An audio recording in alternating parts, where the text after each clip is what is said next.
പാട്ടുകാർക്ക് വേണ്ട റെസൊല്യൂഷൻ എന്താ? പാട്ട് പാടുക, പ്രാക്ടീസ് ചെയ്യുക.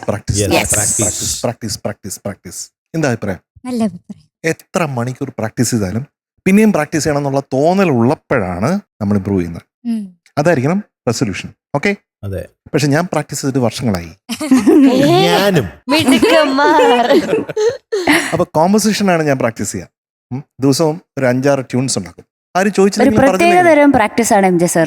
പ്രത്യേക 5-6 ട്യൂൺസ് ഉണ്ടാക്കും. ഈ ട്യൂൺസ് ഒക്കെ എന്റെ ഫോണില്, ഈ ഫോണില്ലേ, ഇതിനകത്തൊരു 5567 ട്യൂൺ കാണും. അതിൽ 1-2 മാത്രമേ കൊള്ളായിരിക്കുള്ളൂ. ബാക്കിയെല്ലാം ഇങ്ങനെ വായി തോന്നിയത് കോതയ്ക്ക് പാട്ടെന്ന് പറഞ്ഞ പോലെ.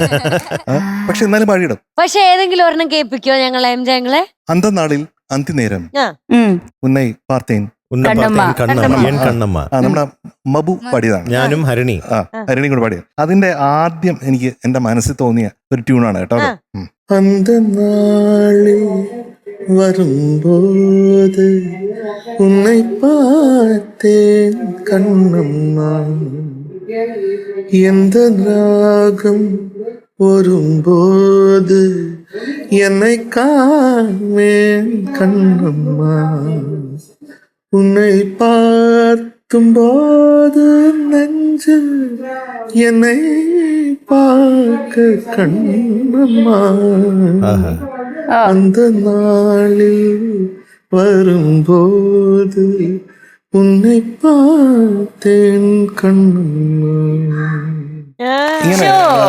ഇങ്ങനെ ഭയങ്കര തമിഴാ. അല്ല, അത് മനസ്സിൽ ട്യൂൺ വരുമ്പോ തന്നെ ഇന്ന ലാംഗ്വേജ് ചെയ്യണം അങ്ങനൊക്കെ വരുമോ? തമിഴിലാണ് എന്നറിയാം. പാട്ട് തമിഴിലാണ് വേണ്ടത്. അപ്പൊ ഇങ്ങനെ തമിഴില് ഡമ്മി ഉണ്ടാക്കി അങ്ങ് പാടും. ഇങ്ങനെ കുറെ അധികം പാട്ടുകളുടെ ആദ്യത്തെ ഞാൻ റെക്കോർഡ് ചെയ്ത് വെച്ചിട്ടുണ്ട്. ഭയങ്കര ജിതക്കുട്ടിക്ക് അത് ഭയങ്കര ഇൻസ്പിറേഷൻ ആയിരിക്കും അല്ലേ? അത് ഓരോ ആ പ്രോസസ് അറിയുന്നതിന്റെ ഒരു പ്രത്യേക ഭംഗിയുണ്ട് കേട്ടോ.